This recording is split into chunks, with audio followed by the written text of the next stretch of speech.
الشيطان الرجيم بسم الله الرحمن الرحيم قال المصنف رحمه الله تعالى ونفعنا به وبعلومه في الدارين آمين. Kita ambil si atas muka 156 penggang 3 dari bawah, penggang 3 dari bawah 1, 2, 3. Wa sunnah, sunat duduk istirahat sepanjang duduk di antara dua sujud sebagai iktibar. Iktibar mana ikut Nabi. Jadi pada masa kita duduk dua sujud tu, ni sujud ke yang pertama, waktu duduk duduk tu ingat baik, sujud tu hukum panjang tu. Kita boleh sujud berapa lama boleh, hukum panjang. Lepas tu duduk ya 1:5 bawah lagi.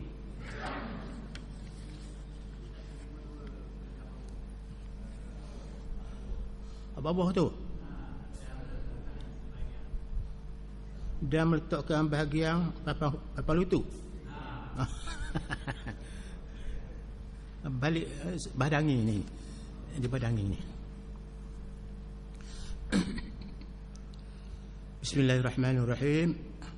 Dan meletakkan bahagian sepasang lutut. Tu dia. Letakkan sebahagian sepasang lutut, maknanya kita sujud tu, lutut kita kiri kanan ni mesti kita letak masa sujud tu di tempat kita sujud. Bukan semua sekali, sebahagian je. Lutut tu, tengah lutut ke tepi lutut, tak apalah ni. Itu dia. Kita jangan salah faham.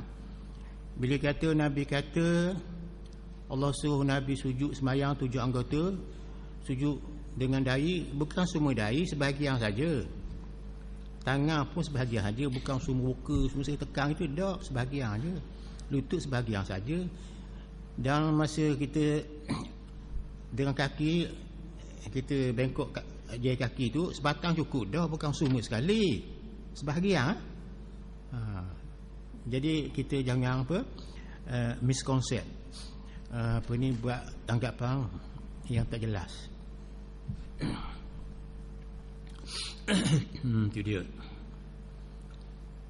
Jari tangan samping telapak tangan juga sebahagian tu, mesti sebahagian saja.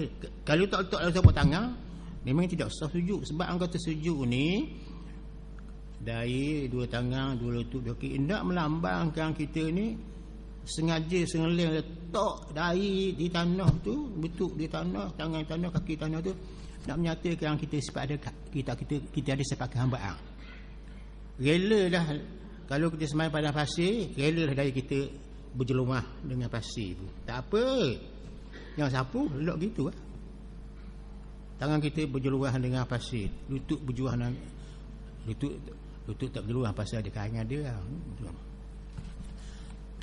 Sebahagian saja, sebahagian dahi, dua tangan, dua lutut dan dua kaki. Itu semua anggota yang 7 tu, dahi, dua tangan, dua kaki tu, dan dua lutut tu, anggota yang kita gunakan untuk merahmati Allah Ta'ala, untuk ingat pada Allah, untuk menunjukkan kita adalah tawaduk dan khasyuk pada Allah Ta'ala. Sebab tu dalam sujud tu kita ada dua. Ada sujud zahir, zahir ni lah, pekoh tu. Ada sujud batin. Sujud batin hati kita sujud juga masa tu. Sujud macam mana? Hati kita sujud juga, rokok juga tu. Sujud juga tu. Sujud hati ni ialah tawaduk dengan Allah. Orang tak nampak tahu tu, khasyuk dengan Allah. Berasa kita sedih. Apa sedih? Sedih apa? Kerana kita redha dengan dia. Kita mesra dengan dia, kita sedih juga. Sedih suka, bukan sedih menangis. Menangis dua, menangis sakit, menangis orang marah, menangis kerana sakit, orang marah. Ada menangis suka, kita dapat perisa, anak kita dapat 12A+. Menangis kita ni. Menangis gembira maknanya. Ni khusyuk gembira hati kita dengan Tuhan tu. Sebab itu nilai kita semayang tu ada dua. Nilai zahir betul nak buat atas tangan, bersujud kena. Nilai batin hati kita terus ingat pada Tuhan. Sebab itulah dalam ibadat ni dia ada 4 perkara ni. 4 perkara. Kalau kita belajar ilmu fiqh dak temu benda itu. Dan kalau kita belajar ilmu tasawuf dak belajar fiqh dak temu juga benda itu. Kalau kita beribadat kepada Tuhan tu ada 3 peringkat kita nak mula bergerak sampai kita akhir bergerak.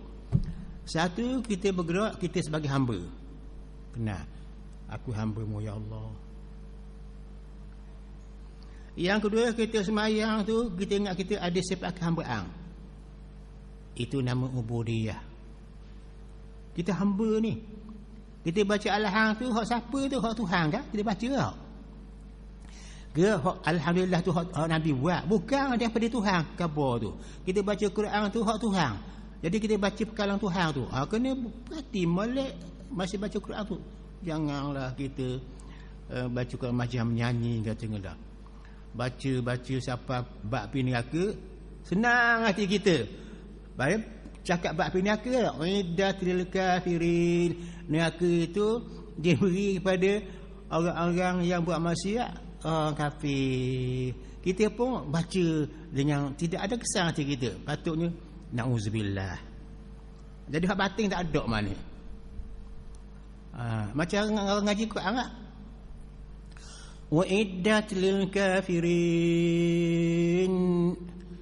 Disediakan neraka itu bagi orang kafir. Kita buat lagu. Lagu sedap lagu dengar tu. Pada azab tu. Patutnya kata Nabi na'udzubillah min zalim, minta berlindung daripada itu. Itu hak batin. Jadi kita kena gunakan semayang kita itu. Ada peringkat kita sebagai hamba, ada peringkat kita buat ibadat tu kerana kita ni hamba Tuhan. Ada ibadat kita buat tu oleh sebab kerana kita ingat ke dia itu. Sampai ibadat kita pun kerana dia juga, demi kerana Allah juga. Sampai peringkat tu abudah ni hak tinggi sekali. Tak ingat kita, ingat ke dia. Ada hamba, ada ibadat, ada ubudiyah dan ada abudah. Mula kita mengaku kita hamba. Lepas tu kita kena buat ibadat. Dalam ibadat tu ada sifat kehambaan kita. Kita rakaat siapa suruh, kita baca Quran siapa suruh, kita sujud siapa suruh. Bila kita sujud tu kerana dia, khusyuk kerana dia, keluar mata kita, senang hati kita mesra dengan Allah. Itu dia panggil abudah. 4 pekat ada situ tu. Barulah hati kita berasa senang semaya tu rahmat kepada kita. Itu dia. Dia ada zahir, ada batin.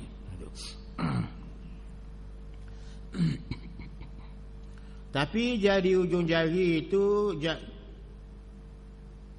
itu semula-mula. Bukan yang lain. Misalnya tepi jari ujung jari itu ataupun jari sampingan luar. Jari ni bila kita sujud tu biar kena perut jari, bukan tepi jari ni. Kalau sujud kena gini, tak gitu. Tak boleh. Nak gitu. Ujung jari dia hari tu sujud ada itu orang main-main ni. Itu bukan adab orang semayang ni. Kita semayang tu beradab dengan Allah, kena jaga. Yang baik tu. Jadi semayang tu kita panggil dia jenis ibadat ada profession dia. Profession makna ada kemahiran dia. Bukan sembarangan tu kita sujud, kau sujud gini gitu. Kan jadi gitu. Sujud gini kata belakang tak boleh, tapak jari. Walaupun seputung kena tapak juga. Tu cara dia. Hebatnya ilmu semayang. Kalau tak belajar ilmu semayang dari segi zahir, hak luar, hak dalam, semayang kita tak berapa jenis lah. Maknanya semayang kita tak cepat menyambut Allah. Menyambut orang ni bukan menyambut dengan tangan. Tak berapa cepat kita senggar Tuhan, senggar orang ni. Tak berapa cepat kita tarik pada Allah. Lambat dia. Kalau kita belajar batin ni, Allah mari selalu ada kita. menangkap Allah. Bukan menangkap Allah maknanya kita punya pergerakan hati kita derah terbuka, derah ingat. Bukan raib saja gitu, zahir dengan nama Allah tu. Itu dia segi batinnya. Apabila jari kaki telah hilang tetapi dapat meletakkan bahagian dalamnya sahaja, hal ini tidak wajib dilakukan sebagaimana diterangkan dalam penjelasan dua guru kami dia. Dua guru kami makna apa sini? Ialah Ibn Hajar dan Muhammad Ramli. Itu dia. Apabila jari kaki telah hilang, jari kaki tak ada, tetapi dapat meletakkan bahagian dalamnya saja, jadi tak ada, untuk bahagian dalam saja,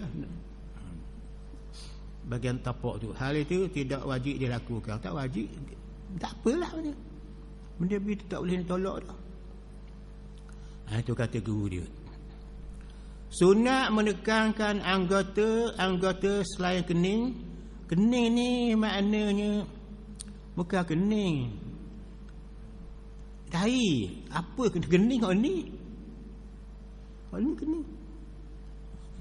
Bukan kening saja kuasa dahi tau. Sini pun tak apa, sini pun tak apa, kening pun tak apa, tengah dahi pun tak apa. Jangan kata kening. Kening lain, ini dahi, jabhah bahasa Arab panggil ya. Sunat menekankan anggota selain kening tersebut di atas, sebagaimana sunat pula membukanya selain daripada lutut tidak boleh dibuka. Jadi makna sini nak kalau kita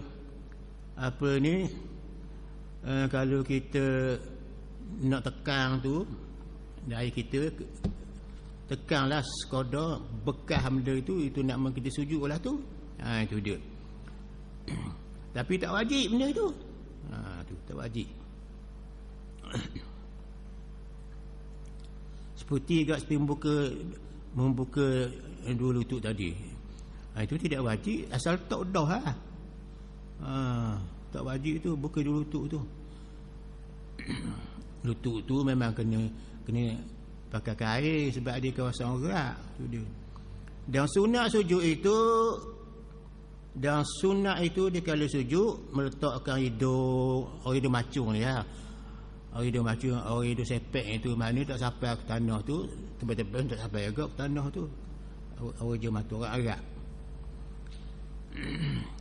Bahkan kerana sesuatu hadis sahih menjadikan sunat muakkad. Jadi ada saya kata, ada Nabi kata dia menekankan kita ni supaya kalau hidung tu tekan juga sekadar boleh hidung tu mencecah tempat sujud tu. Tu. Itu menunjukkan kita sujud tu sungguh-sungguh kerana Allah Taala. Itu dia.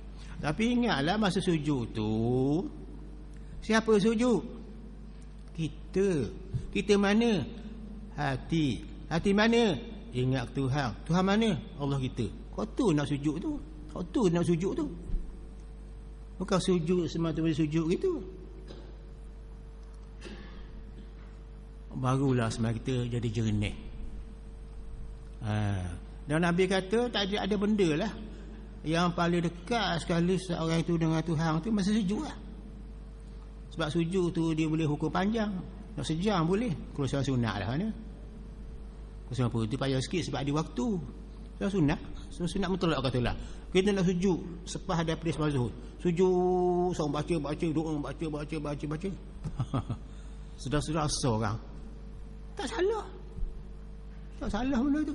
Tapi tak ada orang buat begitu. Pasal apa? Sujud itu untuk berdoa kepada Tuhan. Ikut Nabi buat, nak buat tak apa. Ada lagi sujud yang lebih hebat tu, berzikir pada Allah. Hati kita sujud pada Allah. Berzikir pada Allah itu hal pula. Kadang-kadang kita ni zikir tu tak belajar hak dalam. Hak zahir je berzikir.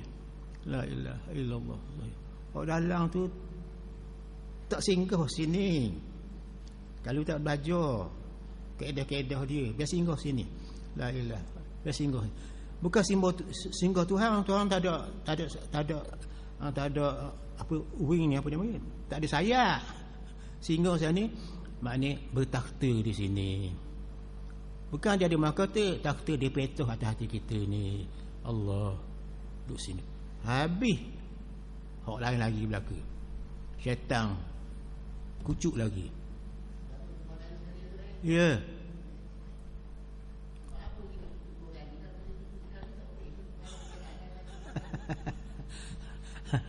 Haji makna kita kata, apa sujud 2 kali tau. Rokok sekali je tau. Berdiri sekali je, Fatihah sekali je, lah rakaat tu sujud 2 kali. Ini teknik orang beriman pandai semayang. Orang beriman pandai semayang, kalau Tuhan kata 4 kali sujud, dia sujud. Kerana dia ikut perintah Tuhan. Itu satu daripada yang kata ulama, sujud 2 kali itu ialah ta'abudi. Ta'abudi maknanya buat ibadat 2 kali itu kerana diperintah oleh Tuhan, oleh Nabi. Jangan soal apa sebab 2 kali. Itu satu pendapat ulama. Dia agama ada 2. Agama ada 2 cabang dia, hikmah dia.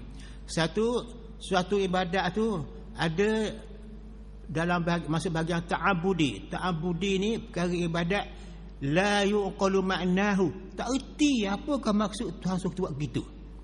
Misalnya kita pakai kasut khuh kan? Kasut khuh kan? Tak tu. Bila pakai kasut khuh di kaki ni, kalau ambil semayang, tak payah cabut kasut ni. Kita sapu air atas kasut aja. Lepas tu sapu bawah dah. Kita pergi Kuala Lumpur. Dia benar kalau kita pakai kasut khuh tu 3 malam tak? Kenal kasut khuh? Kenal tak? Macam stoking tu. Di Mekah banyak harga dan 20 riyal dia. Hoi kemaknya nak suruh kita ni tak payah basuh kaki. Malam ini kita nak pergi di Kuala Lumpur. Jadi kita ambil semayang di rumah kita. Ambil semayang rumah kita. Ambil semayang, basuh komor, basuh hidung, basuh muka, basuh tangan 2 kaki, sapu kepala, sapu telinga, basuh kaki. Basuh kaki. Kesak sikit kaki ni aku basuh penuh kasut kita tu.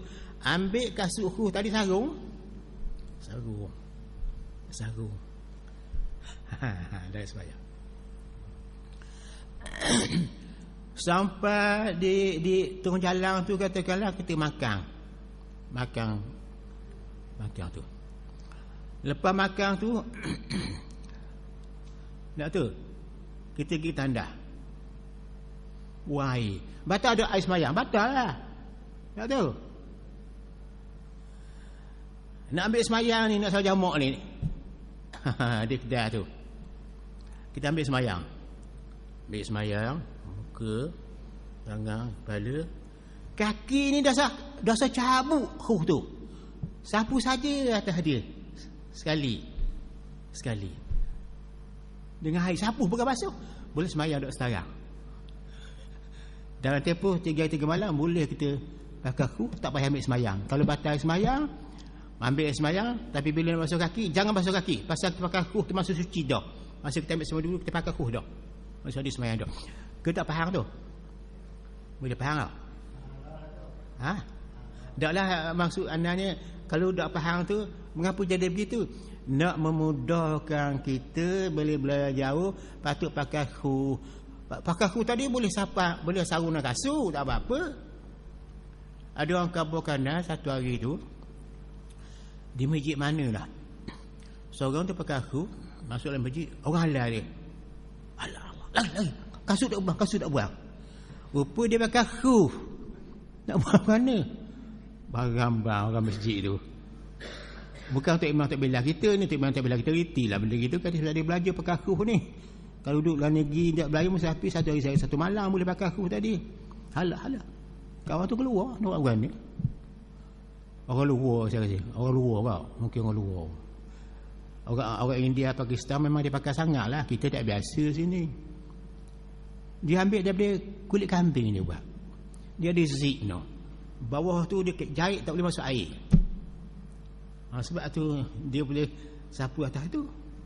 Itu dia panggil, mengapakah dalam hukum pakai khuh bila sapu atas khuh di atas khuh tu, tapak khuh tak disyaratkan sapu situ. Pelik tu kan.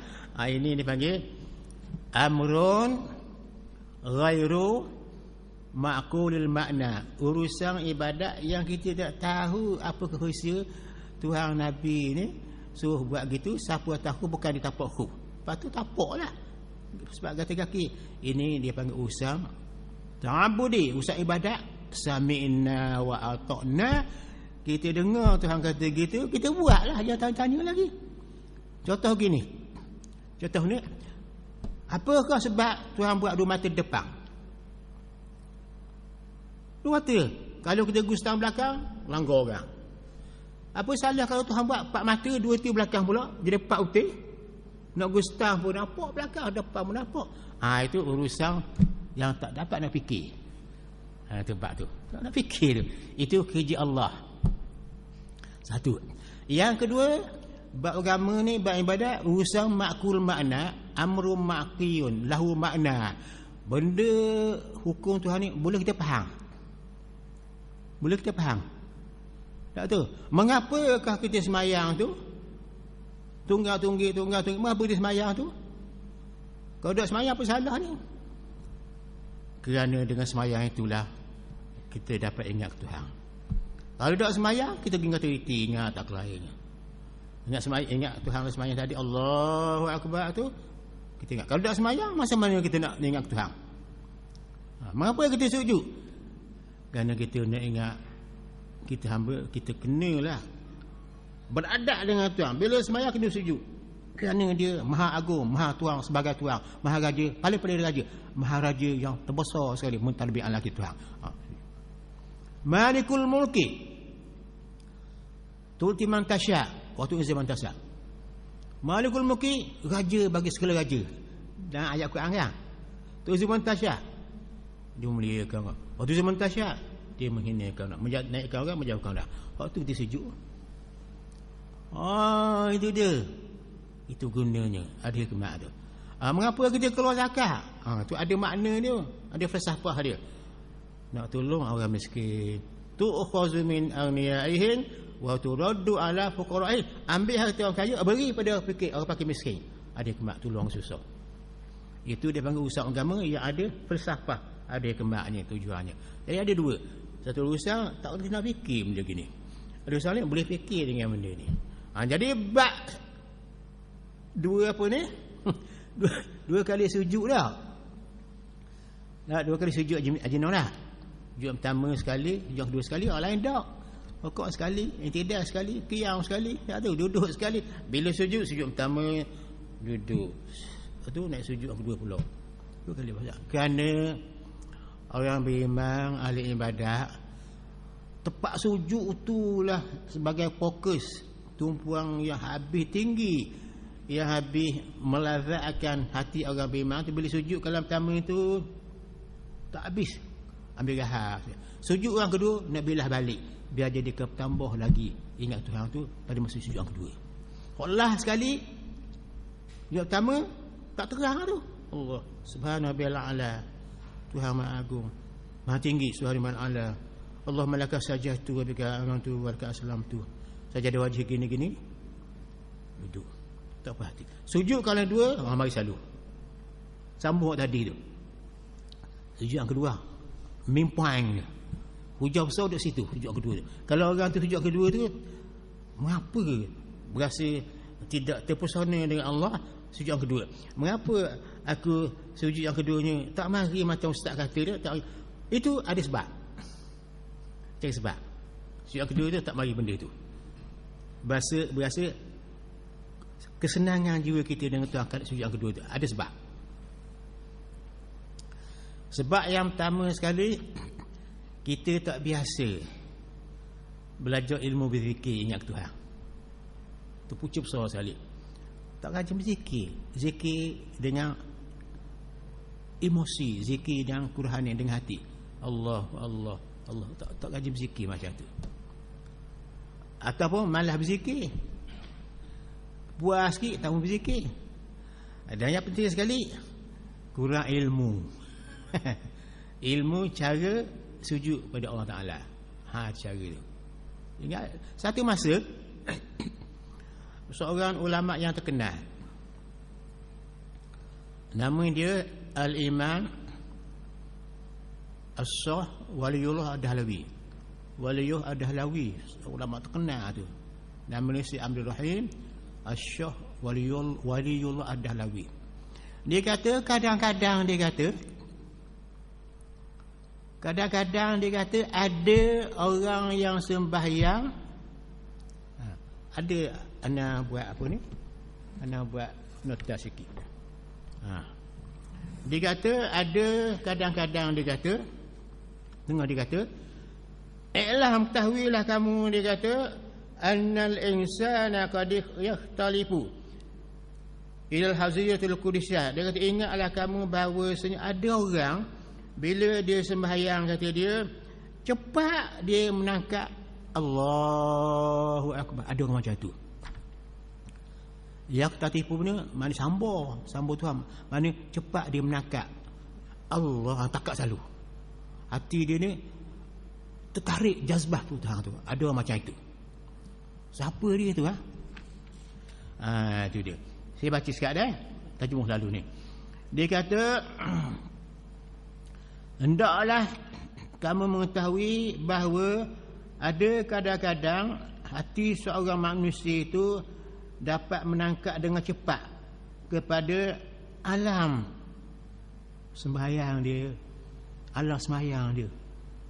Ingat pada Allah, cepat dia dapat menangkap rasa kehambaan dia dengan Tuhan. Baik, nanti dulu. Maka ketika itu melekatlah hati ini terserap dengan hadirat Allah. Hati dia pun terserap dengan Allah, termasra dengan Allah. Lekat sini. Dan lalu Tuhan turunkan tajalli dalam kecurahan mata hati dia. Tuhan turun selalu hati dia. Bismillahirrahmanirrahim. Ingat Tuhan rahmat dia, Tuhan sayang dia. Alhamdulillahirabbil alamin. Aku syukur kepada Allah yang melihara mentadbirkan alam. Ar-Rahmanir-Rahim. Tuhan bersifat rahmat kepada aku, sayang kepada aku. Turun tajalli Tuhan hati dia ni.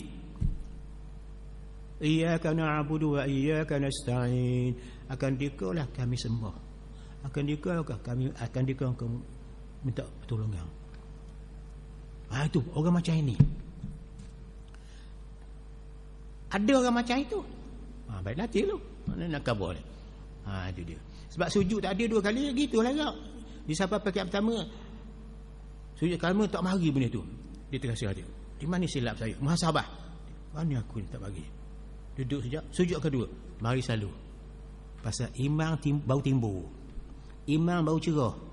Noh hati bau cemerlang. Baru ingat Tuhan. Itu dia. Dia kata dalam sini, bila saja kecerahan mata hati, mir'atul qalbi ni, kesan itulah dapat mengalahkan hawa nafsu yang nak mengheret dia kepada yang lain. Semayang tu nafsu ni heret dia, mandang ke lain, tengok situ, tengok sini. Tak berjaya nafsu tadi. Pasal hati dia ni sudah dikuasai oleh tajalli Allah. Oleh kenyataan Allah jatuh sini, oleh tak ada. Itu sebab dia semayang tu jadi manis. Itu dia. Kerana sudah ada dalam hati dia tu hadarah Allah, nama dia. Dalam ibadat solat tu dia jadi orang yang endah ibadat je. Muhsinin nama dia. Endah ibadat dia. Pada makam apa? Makam ikhlas. Makam ikhlas ni dia buat ibadat tu betul-betul ikhlas kerana Allah semata-mata. Allah sajalah dia semayang.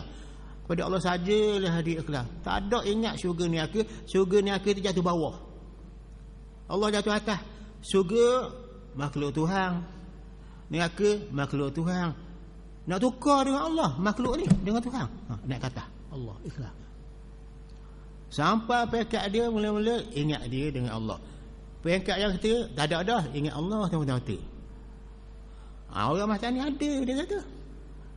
Ada. Pasal apa? Pasal nafsu dia sudah tersingkir dalam hati. Bila takdir hati dia itu sudah tersingkir, nafsu menguasai hati, jadi masuklah Allah tajalli hati dia. Tajalli Allah namanya, apa nama tajalli Allah? No namanya terang. Tajalli Allah tu kenyataan Tuhan tu, tajalli kenyataan Tuhan tu masuk hati, namanya no. No apa? Nurullah. Dari nurullah Tuhan beri kita ni, jelas nampak lah. Ikhlasnya setakat mana, khusyuk setakat mana, tabadu setakat mana, menajak ke Tuhan setakat mana, muraqabah setakat mana, musyahadah setakat mana, tawaduk setakat mana, waruk dalam semayang macam mana, as-sakinah tenang dalam semayang setakat mana. Mari sini. Itu ada orang macam itu. Itu kata dia. Mereka ini bersemayang kerana dia berada di makam hamba Tuhan. Kalau orang tu semayang ingat ke lain, itulah Tuhan dia. Kalau ingat kepada pasuk, itulah Tuhan dia. Kalau ingat kepada Allah, Allah lah itu dia. Bukan payah benda ni. Boleh sikit pun tak apa. Dalam semayang tu maka ada 100%. Kita boleh 10% pun tak apa dah. Kata Imam Ghazali, biqadima akila biha, sekadar dia dapat faham benda gitu. Kalau dia takbir Allahu akbar, dia faham takbir ni dengan tujuan untuk kita menzahirkan diri kita ni sebagai hamba dia, Allah yang Maha Besar. Boleh dah makan. Akhir sekali, Assalamualaikum warahmatullahi. Ada makan. Rakaat Allahu akbar. Ini tidak sami Allah. Ada Allah tu. Allahu akbar. Allahu akbar. Allahu akbar. Maka penuh. Maka penuh. Sebab mudah kan? Allah akbar payah? Tak payah. Allah tu dia punya peranan dia, Allah tu nama Tuhan. Dan lafaz Allah tu bunyi Allah, dia ada simpang warid. Dia ada simpang cahaya, dia ada simpang hidayah dalam tu. Bila ada cahaya, terang langit bumi. Bila cahaya hati kita ada dengan Allah, terang hati kita dengan Allah. Namanya Allah tu Nurus Samawati wal Ardh. Allah tu nur bagi langit, nur bagi bumi. Kalau tak ada bagi matahari, tidak ada. Kalau tak ada bagi cahaya mak kita, tak ada kita. Tak ada ibadat maknanya. Tak mau sembahyang. No imam itulah adalah sembahyang kita. Dan Allahu akbar. Allah sami Allah hamdah. Siapa? Assalamualaikum warahmatullahi. Orang kita Assalamualaikum warahmatullahi. Tak ingat sini Allah. Bukan je ya? Kena ada lah. Assalamualaikum warahmatullahi. Hak mula-mula Allahu akbar. Assalamualaikum warahmatullahi. Biar panjang sikit. Kamal isukun dah. Betul dah. Perkataan Allah tu boleh wakaf. Assalamualaikum warahmatullahi. Seduk. Allah. Dalam hati seduk. Allah. Assalamualaikum warahmatullahi. Assalamualaikum warahmatullahi. Maknanya sukun berbarakah. Berbarakah. Berbarakah. 3 kali ni harakat dah. Ni Assalamualaikum warahmatullahi. Assalamualaikum. Mulut dia tak kosing sini. Assalamualaikum warahmatullahi. Kosing dia tak dengar telinga, masuk hati. Wajak pada Allah. Nak ada zuk situ. Itu dia panggil Allahu nur sini.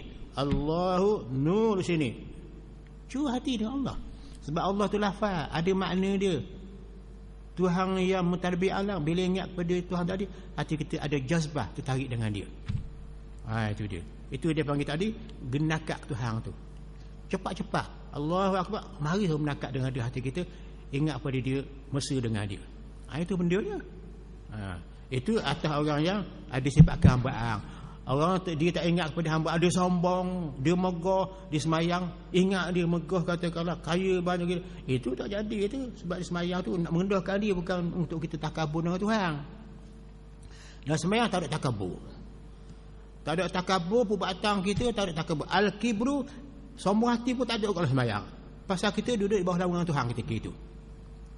Ingat baik tu. Sembahyang tu nak ajar kita jangan takabur dengan Tuhan. Kerana apa? Allah Akbar. Allah lebih besar lagi. Allah lebih mulia, lebih agung. Segala-galanya maha besar belaka. Ilmu dia maha besar. Kudrat dia maha besar. Iradah dia maha besar. Tu Allah Akbar lah tu. Nak sambung apa lagi dengan Tuhan? Itu cara dia. Jadi orang tadi dia sembahyang dengan ikhlas sejati benar. Ikhlas sejati mana? Ikhlas zati. Ikhlas betul lah mana? Ikhlas zati ni ikhlas betul-betul ikhlas. Semata-mata ikhlas. Semata-mata ikhlas. Ikhlas sajalah. Ikhlas sajalah. Tak ada lagi dah. Jadi bila sembahyang Allah Akbar tak ingat dah. Siapa-siapa ingat ke Tuhan, ingat ke hamba. Kalau nak mati, matilah. Kalau nak rebah-rebah. Ibarat gitulah. Submit kita, submission kita dengan Tuhan kita. Serah diri kita kepada Tuhan dalam sembahyang tadi. Barulah kita masih manis. Itu dia. Dan kata dia lagi, perkara ini tak dapat lisan, tulisan atau perkataan boleh beritahu kepada orang. So dia pengalaman ni. Pengalaman. Itu jelas tu.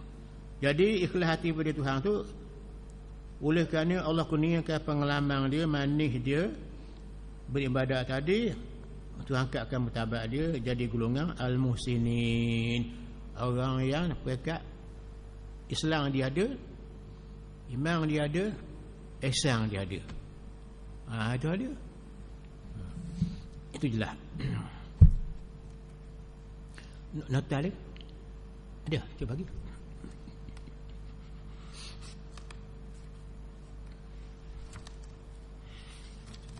Tak apa. Tak apa. Boleh. Boleh.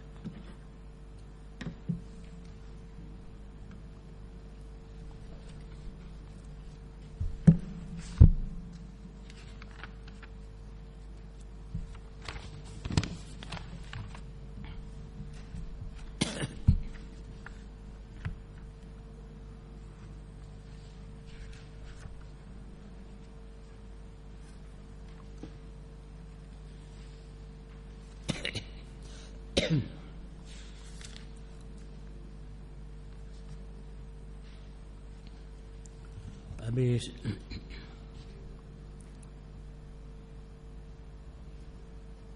Kemudian dia kata lagi, sunat memulai bersujud dengan meletakkan dua lutut merenggang sejarak satu jengkal. Antara lutut dan lutut ni sejengkal. Yang kepit lutut tu, yang kepit buka sejengkal. Kemudian kata dia, lalu dua telapak tangan sejajar dengan pundak. Mana pundak ni, apa ni, punggung dengan lengan terangkat di atas tanah dan jari membentang tidak mengepal. Jari kita gitu. Jangan kepal, biar jari kita buka menuju ke arah kiblat Mekah, Kaabah. Tetapi berhimpitan satu sama lain, tapi rapat juga, tapi jangan begitu. Sujud. Kosak akan jari kita juga berkiblat pada Tuhan, kepada Kaabah tadi. Itu dia. Tetapi habis. Lalu meletakkan kening bersama-sama dengan hidungnya. Kening, bukan kening budaya. Dahi kita letak sama dengan hidung. Memang gitu. Bolehkah letak dahi, tak letak hidung, tak hidung, tak dahi kan? Boleh gitu. Malah dia nak sentok untuk.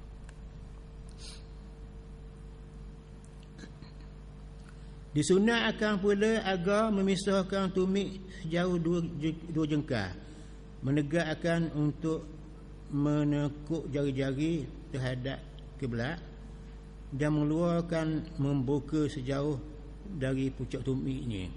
Jadi bila kita apa ni, kita sujud tadi, dua tapak kaki tu, kaki kanan kaki kiri tu selingkar, yang ipik kaki tu ya. Masa kita sujud, jarak antara kanan kiri kaki tu kita buat anggoran lebih kurang selingkar jauhnya. Jangan kita kepik kaki tu. Tak molek benda gitu. Tak molek. Kita pun tak selesa. Sama juga kalau kita berdiri bercacang, kita kiang bangun cacang tu, baca-baca Fatihah tu, yang kepik kaki sama kaki tu, kita buka lah. Agak siapa ni sedekah lebih. Gitu. Sunat membuka mata sunat membuka mata di kala sujud. Masa sujud sunat buka mata, kecuali kalau apa ni berlaku darurat, misalnya debu sangat ke, berdebu pada pasir tu, lain pasal tu. Seperti dikemukakan oleh Ibnu Said Salam yang kemudian diletakkan oleh Az-Zarkashi. Ini pendapat Ibnu Salam ni, dan diakui oleh Imam Zarkashi ini, sunat buka mata ketika sujud. Apa sebab sunat buka mata ketika sujud? Tidak khabar sini. Apa sebab? Apa sebab kita sujud tu dengan dahinya, dengan hidungnya, dua tangannya, dua lututnya, dua kaki, dan bekok jari tu pula, pasal kaki tu, jari kaki dua-dua menghadap kiblat. Apa sebab? Dia kata kena buka mata. Boleh jawab? Jawabnya ialah kerana adab kita menghadap orang besar, terkejam mata dah menghadap orang besar. Tak tahu. Buka mata lah. Dah kita sujud ni lebih dah menghadap lah. Buka mata. Kerana sujud kepada Allah, buka mata. Nampak tu? Adabnya kena buka mata juga. Cacang tu lain lah maknanya. Kalau kita tak khusyuk, tutup mata lah. Kalau khusyuk, buka mata. Kalau terganggu kita nampak ada warna-warna depan kita tu, kita tutup mata. Kerana ganggu emosi kita, hati kita, nak ingat kita nampak benda banyak di mata kita, dia kosong hati kita. Jadi kita disturb, diganggu oleh dia, kejam mata. Imam Ali, Sayyidina Ali karamallahu wajhah, dia semai tutup mata. Pasal apa dia semai tutup mata? Kerana dia berjaya dengan tutup mata itulah dapat dia menzahirkan hati dia, tak terikat dengan apa yang ada depan dia itu. Terikat dengan Tuhan semata-mata, tak lupa Allah semata-mata. Itu Sayyidina Ali karamallahu wajhah tu. Tengoklah keadaan, tengok kepada perubahan tempat dan masa. Kalau kita semayang tu ada kapek molek-molek berkelip-kelip, tak pernah kita tengok kapek tu, kejam mata. Takut tengok tu tengok gambar dia, warna sifat-sifat dia agak menarik, masuk dalam cermin mata kita ni, masuklah tok, pusinglah hati. Terinding selalu dengan Tuhan tak? Kejam lah, kerana terpaksa. Walaupun tutup mata tu makruh, tapi kerana ada masalah, tak apalah, buka mata lah juga. Tapi pada senali tutup mata itu lebih khusyuk pada. Ini pengalaman masing-masing. Pengalaman masing-masing. Kalau macam itu, lebih baik kita sembahyang gelap tak misalnya. Tak payah sembahyang gelap pun, luar tak apa, kejam mata lah. Zaman dulu lah. Zaman dulu orang nak beribadat, nak jadi ahli khalwah, nak jadi orang warak, tamu capura, sembahyang dalam gua, berzikir dalam gua. Nabi berzikir dalam gua Hira kan? Tak tahu. Perlukah kita pergi gua apa ni, di Kelantan banyak gua tu. Dalam gua tu duduk berzikir. Ya Allah, ya Allah, ya Allah, ya Allah, Allah, Allah. Perlu gitu. Tak payah dah. Ni. Ingat, dalam hati kita ada gua dah sindal ni. Gua kita curah isi dia Allah. Allah, Allah. Ada gua sini. Ini lebih hebat gua, sebab dia direct dengan Allah. Tak payah pergi dalam gua tu. Dalam gua tu kena bersupply pula makanan, bawa makan, seminggu sekali balik pula ke jemaah. Gua dia sini. Ada gua ni. Gua di sini maknanya Mautin dia panggil.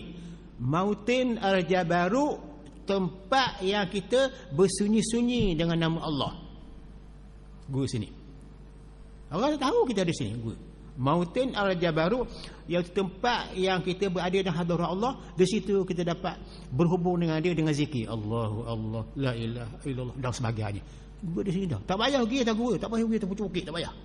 No need, tak perlu, tak payah. Ingat tu? Sebab tu ulama-ulama kata tak payahlah kita pergi dalam gua tu pasal apa? Pasal ni mudah dah kita buat perjalanan berzikir tadi. Di masa mana? Waktu malam, sembahyang malam. Nabi duduk dalam gua tak lama dah. Lepas tu tak masuk gua dia, pasal dia nak dapat wahyu Tuhan tu kena suci dia dulu hati dia tu. Lepas tu dia keluar 40 hari balik. Itu cara dia. Itu dia. Kat mana lah tadi? Wasunnah fi sujudi, muka 153. Betul kan ya? Wasunnah fi sujudi wadu'u anfim bal yata'akkadu la khabarin sahih wa min thamma ikhtira wujubuh. Sunat di kala sujud meletakkan hidung, bahkan kerana suatu hadis sahih menjadi sunnah muakkad, dan dari sini dipilihlah pendapat yang mewajibkan dia. Dalam hadis Nabi ada sebut sujud itu termasuklah juga Nabi tunjuk hidung. Ini sujud ni tunjuk hidung. Nanti kata semayanglah apa ni panggil ala sabati azumain, 7 anggota. Al-jabhatu, hidung masuk juga. Ni. Wal yadaini, 2 tangan kena sujud. Tok. Atas tanah pas sujud. Wa rukbatain, lutut 2 sujud. Wa rijlain, kaki, ujung kaki tu. Gulung segitu. Masuk itu. Nabi tunjuk. Itu benda wajib. Wajib bagi siapa ni? Wajib siapa bagi siapa ni kata dia. Wa min thamma ikhtira wujud. Kan itu ada orang mengatakan wajib sujud dengan hidung tu. Ada orang kata gitu, ulama kata. Ada orang kata tak wajib tau. Pasal ada Nabi tu ada kata tak masuk hidung selagi Nabi tak sebut hidung. Ada Nabi sebut diperintah aku sujud oleh Allah 7 anggota. Dahi tak, tangan, kepala, dahi, 2 tangan, 2 lutut, 2 kaki. Nabi tak sebut hidung. Ini sebut hidung. Itu maknanya tidak wajib. Tapi ada mengatakan wajib. Ikhtira, mana ada pilih wajib. Apalah nak buat, apa kalau hidup panjang? Itu hidup panjang. Tak apalah, wajib lah. Nah, itu je. Habis.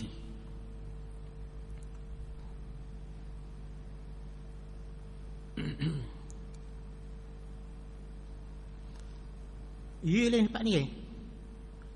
Betul dah ni. Sunat memulai bersujud dengan meletakkan 2 lutut merenggang sejarak 1 jengkal. Bila kita sujud, lutut kita sujud ni biar ada space tu, koda kosong tu sejengkal. Jangan kita kepit 2 lutut tadi. Ini tak beradab dengan Allah Ta'ala ni. Orang tak beradab tu. Tak ada adab. Gitu dia. Tak ada adab. Sembahyang ni kena ada adab, tuan-tuan. Allah ilahi. Adab ni maknanya kalau bahasa Inggeris panggil sistem. Adab tu ada sistem. Kalau tak ada adab, tak ada sistem. Dengan Tuhan pula tu kena jaga adab tu. Kadang-kadang kita dengar sembahyang kan, dia ni baca alham, baca surah, baca ni, baca doa, nada sama je. Kau tula nada. Kalau doa turunlah sikit. Masih baca wirid kan? Tak tu. Ni panjang sama. Nada suara macam baca Quran kau. Dia doa ni tawaduk. Dia dapat taji Tuhan tu kenalah bagus sikit. Tepat rendah-rendah. Tepat rengang-rengang. Tepat berasa neraka. Tersetok hati kita ingat takut. Biar ada sikit gerakkan aktiviti doa kita ikut tepat mana patut ditunduk, tepat mana patut dibuka cuh mata dengan Allah, tak rahmat dia. Itu kita nak tu. Boleh kena tepat dia. Disunatkan pula agar memisahkan tumit sejarak satu jengkal, menegakkan untuk menekuk jari-jari menghadap ke kiblat dan mengeluarkan atau membuka sejauh 2 pucuk tumitnya. Tumit ni kita keluar sikit sebab kita nak duduk baca tahiyat dan sebagainya. Itu dia. Sunat membuka mata di kala sujud seperti dikemukakan oleh Ibnu Abdissalam. Ibnu Abdissalam ni ulama fiqh,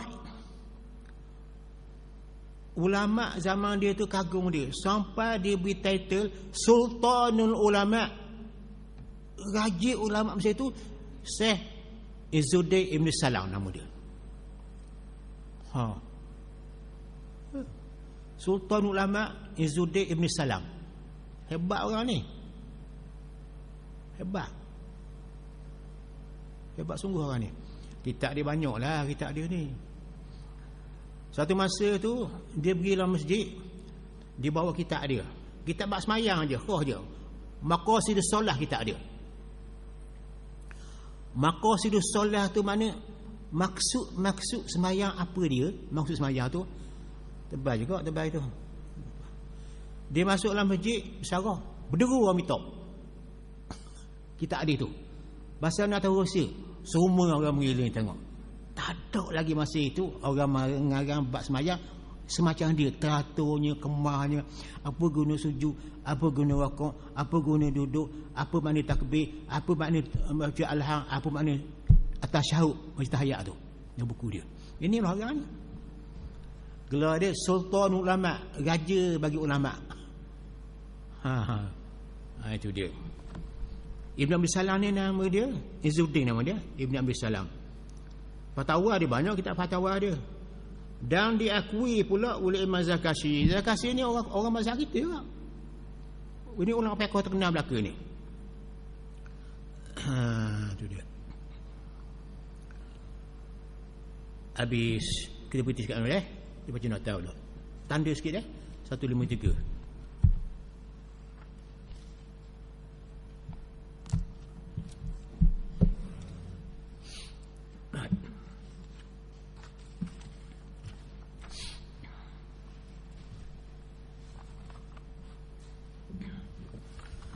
Bismillahirrahmanirrahim.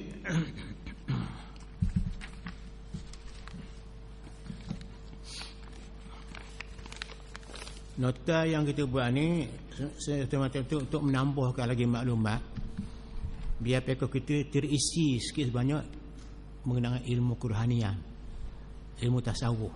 Kalau tidak kita belajar fiqh saja itu arwah zahir. Bila kita campur dengan tasawuf tu, itu arwah yang batin. Kita arwah dua, arwah fiqh lalu ke mana? Ke luar. Arwah tasawuf lalu ke mana? Ke dalam. Kepada siapa? Kepada Allah. Ada arwah ni, arwah ni. Kita ambil dua arwah, arwah fiqh untuk betulkan zahir ni. Arwah batin hati kita tasawuf. Ambil bahagian batin hati kita tu. Nak pergi mana? Fiqh pergi pada Allah, tasawuf pergi pada Allah juga. Gabung dua. Jadi integrated knowledge, ilmu sepadu nama dia. Dengar ya.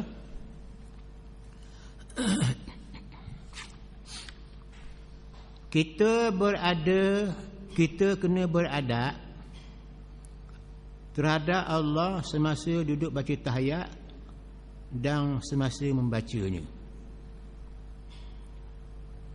Itu dia. Jadi masa kita duduk tahiyat tu kan, itu dia. Kita duduk tahiyat tu, mula-mula sekali kita duduk tu. Tak baca tahiyat lagi, kita duduk je. Kita duduk tu. Duduk tu kita baca tahiyat. Jadi masa kita duduk belum baca tahiyat tu, itu dia panggil saktah. Saktah ni ada berapa detik, minit kita berhenti sekejap. Tenang. Ingat, kita duduk tu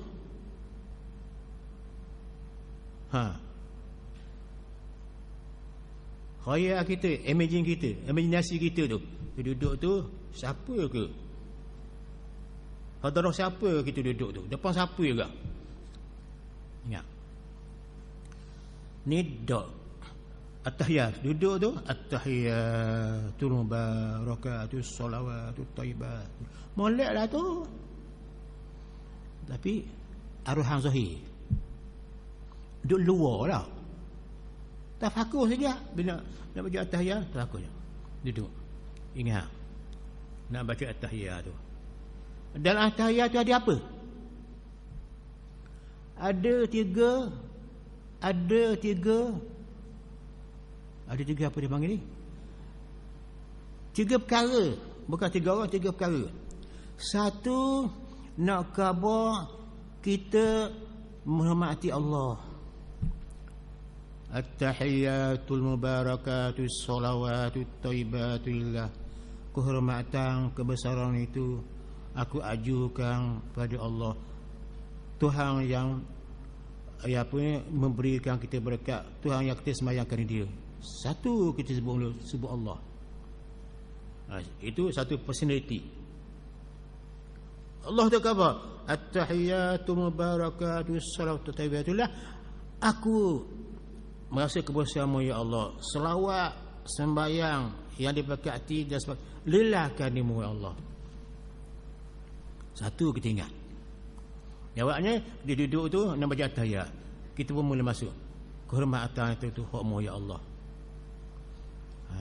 Ingat hormat dia kan-Mu ya Allah. Allah sih. Nombor 2, siapa dia pula? Nak ingat? Assalamu alayka ayuhan nabi. Selamat atasmu wahai Rasulku Nabi Muhammad. 2. Seolah-olah kita hadir zaman Nabi ni nak khabar. Seolah kita duduk jadi makmum belakang Nabi ni. Dan Nabi kata depan, Assalamu alayka, selamat atas engkau ayuhan Nabi, hai Nabi. Allah, hebatnya tahiyat ni ingat baik. Jangan kita semayang tu macam semayang orang jauh dari Nabi. Semayanglah kita seolah-olah seakan kita duduk dalam masjid Madinah, Nabi depan kita jadi makmum ni. Assalamu alayka, selamat atas engkau. Engkau siapa? Ayuhan Nabi, hai Nabi. Nak marah juga saya dah. Pasal nak cari hari ni tau. Kena caralah. 2. Yang ketiga nak cara buat tahiyat, assalamu alayna, selamat atas kami. Kita orang semayang biar selamat. Assalamu alayna, selamat atas kami ya Allah. Bukan saja kami kita semayang, wa ala ibadillahi salihin, dan juga hamba-hamba yang soleh-soleh minta selamat belaka orang ni. Orang inilah yang dapat bersembahyang, orang inilah yang dapat berdakwah amal ma'ruf munkar, orang inilah. Bukan orang lain. Orang tak semayang nak jadi pakai dakwah, bayar bang doa dah. Gitu. Nahi munkar tu. Lepas tu kita pun memperkukuhkan kehormatan kita pada Tuhan. Kita memperkukuhkan sarang kita kepada Nabi dan semayang walaupun dia wafat dah. Ni hamba nak khabar ni. Jangan sepelik. Ya. Walau kita jauh dari Nabi, Nabi kita Muhammad SAW telah wafat kira-kira 1,300 dulu dah, 300 tahun dulu dah, 1,300 tahun dulu dah dia mati. Tapi dia dekat dengan kita. Kita tak sedar. Kerana kita beriman dengan dia, kata dia, orang beriman dengan aku walaupun dia zahir kediam pada aku, itulah orang sama denganmu hai sahabatku. Sama dengan kita kata. Suatu masa Sayyidina Bilal bin Rabah tu, dia tak imam Nabi pada masa di Madinah tu, dia jadi tak imam pula, dia jadi Bilal. Waktu malam Sayyidina Bilal bang di masjid Madinah. Waktu siang Abdullah bin Maktum yang semayang jadi imam tukang bang waktu siang.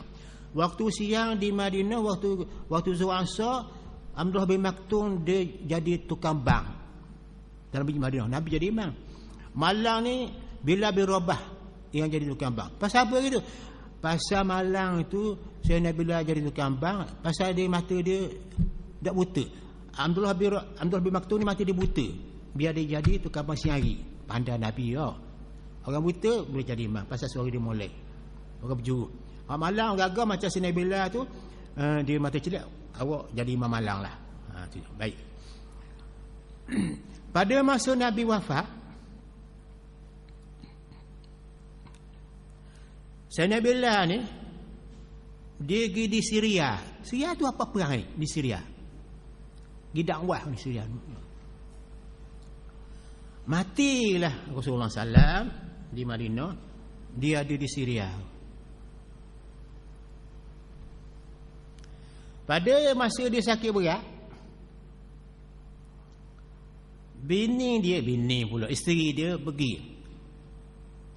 Bini dia kata, ya Hazana, Allah susahnya untuk kita ni saya. Wah Bilal, susahnya saya. Awak mati, meninggal saya. Saya nak jawab apa tengah sakit tu? Ya Farhata, alangkah bahagia saya. Tengoklah tu, dia sakit berat, bini dia menangis, khabar Bilal sedihnya saya. Bila jawab, ya Farhata, senang hati saya. Bila tanya, bini tanya, mengapa gitu? Bila? Saya mati besok, saya jumpa Rasulullah. Dia mati jumpa Rasulullah di alam barzah. Sejekal lagi kubur aku dan kubur dia, kata Sayyidina Bakar, Sayyidina Jibril. Aku mati besok, kubur saya di Syria ni dengan kubur Nabi di Masjid Madinah sejekal. Besok saya jumpa dengan dia. Kalau semangat macam ini dia ada pada kita tau, jumpa sungguhlah. Kita semayang seolah kita ada di belakang Nabi SAW waktu semayang tu. Kita berimam pada Tok Imam. Ya tak? Betul tak tu? Tak. Tok Imam berimam pada siapa dia? Tak ada Tok Imam depan tu. Berimam kepada Nabi Muhammad jadi imam. Betul tak? Dan Nabi Muhammad berimam pada siapa? Pada Allah Ta'ala lah. Ada rantai dia, ada change dia. Makmum kita lah, Tok Imam kita lah, Nabi Muhammad kita, Allah Tuhan kita lah. Itu dia taliang dia. Sebab itu kalau kita baca Assalamualaikum ya Nabi, selamat datang kau wahai Nabi, datang kau depan kita ni wahai Nabi, seolah-olah kita ada belakang Nabi ketika itu. Barulah kita bersuruh rahmat. Lepas tu minta selamat, Assalamualaikum. Lepas itu kita kukuh pula, asyhadu an la ilaha illallah, aku nak saksi dengan hati ni tak ada Tuhan aku melainkan Allah. Senyap sekejap kita. Wa asyhadu anna Rasulullah, aku mengucap saksi Muhammad Rasulullah. Hak tadi dia semai depan dia, belakang dia. Itu dia. Jadi di sini ada berdua pendekatan lah. Arwah zahir dia semaya ramai-ramai di sini, arwah batin kita dengan Nabi Muhammad dengan Allah Ta'ala. Sebab tu kita mengucap dengan nama Allah, lepas tu dia Nabi Muhammad pula tu. Lepas tu selawat atas Nabi, selawat atas kau Nabi Muhammad dah. Itu dia. Itu cara dia.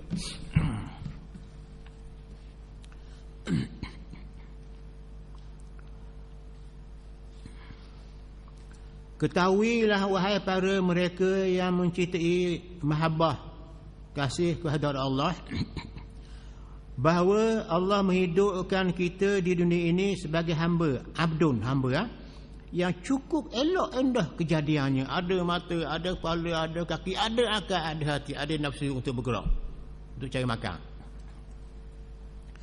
Firman Allah Ta'ala, laqad khalaqnal insana fi ahsani taqwim. Kami jadikan manusia itu dah dalam keindahan yang cukup endah kejadiannya. Cukup dengan badan anggota, cukup dengan hati, cukup ada akal, cukup nafsu untuk melayari hidup dengan 3 tanggungjawab, iaitu mengenal Allah. Kenal Allah. Itu dia. Mengenal Allah. Untuk amal ma'ruf nahi munkar, untuk suruh orang buat baik, jangan buat jahat. 2. Ketiganya ialah untuk mengamarahkan bumi, memajukan bumi kita ni menjadi insan makmur hidupnya. Ketiga-tiga matlamat ini, hidup ini dengan tegas dan jelasnya dinyatakan dalam kitab Al-Quran. wasta'marakum fiha. Innal arda yarithuha ibadus shalihin. Aku jadikan manusia supaya manusia mengimarahkan bumi. Itu dia. Aku mengimarahkan bumi untuk orang soleh-soleh, orang baik-baik, memajukan negeri dunia ini. Itu tujuan kita. Amal ma'ruf itu juga. Mengenal Tuhan begitu. Mengenal Tuhan itu tugas ulama. Menjadi khalifah itu tugas pemerintah, sultan.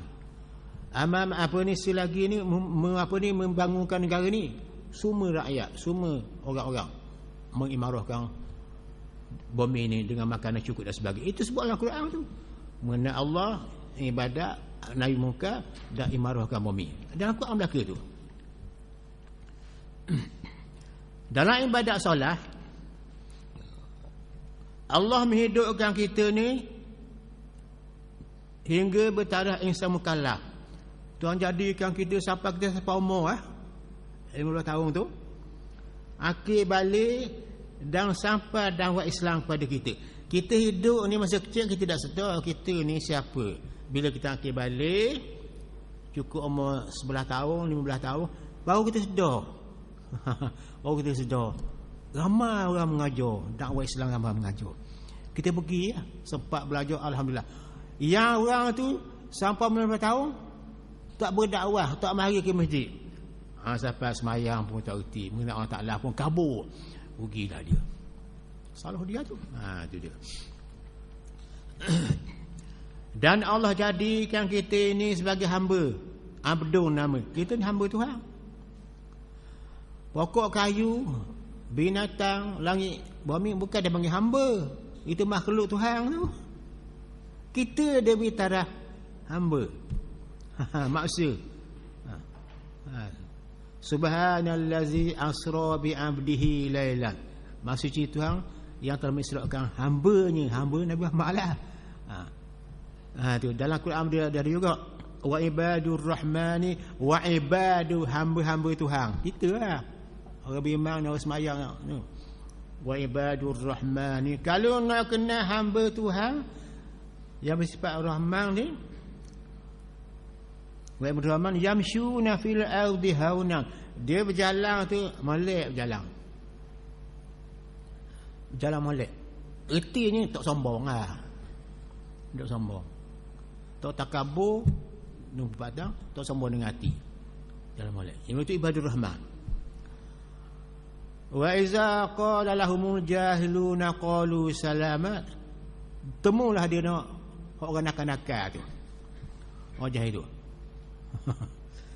Dia kata, apa awak ni? Apa awak ni? Dia cerca. Dia cerca kepada hamba Allah tadi. Dia hamba Allah juga, tapi jenis orang jahil. Qalu salamat. Dia tak jawab. Dia kata apa? Selamat, sudahlah. Awak selamat, saya selamat. Dia tak ajak gocoh, tak ajak kelahi. Nak selamat, dia selamat, kita selamat. Sama hamba Tuhan, kelahi pula. Itu ibadur rahman nama. Molek tu. Laku angka apa tu? Wa iza qalamul jahiluna, bila kata orang jahat kata ke dia tu, qalu salama, kami nak selamat belaka ni tamu kelai bala. Itu ibadur rahman nama dia. Itulah. Oh jadi amal. Itu dia. Maka setiap orang hamba Allah itu dia panggil Abdullah. Hamba Allah. Dianugerahkan dengan 3 kekuatan. Kita ada 3 kekuatan. Tapi 3 kekuatan ni ada hak bawah, ada hak menengah, ada hak tinggi sekali tu.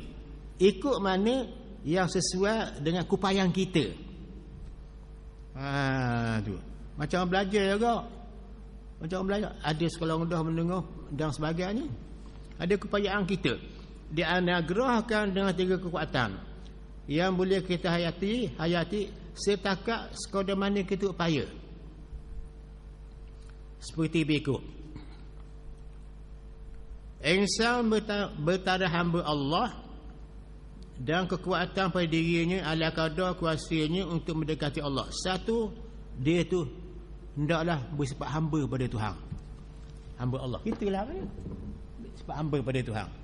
Kita ni hamba ni. Hamba semata hamba. Belum lagi kita sampai ke Tuhan. Hamba saja ni, hamba je, hamba Allah. Tuhan tu Allah nama dia. Kita hamba Allah. Berpisah dua. Pasal apa?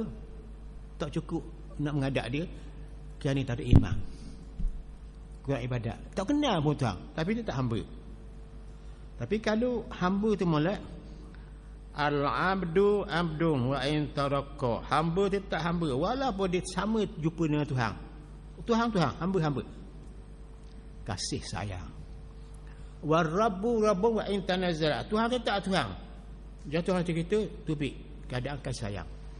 Tapi Tuhan tetap dia Tuhan. Tuhan tidak boleh jadi macam hamba tak boleh jadi macam Tuhan, sebab Tuhan tu tinggi, kita ni hamba.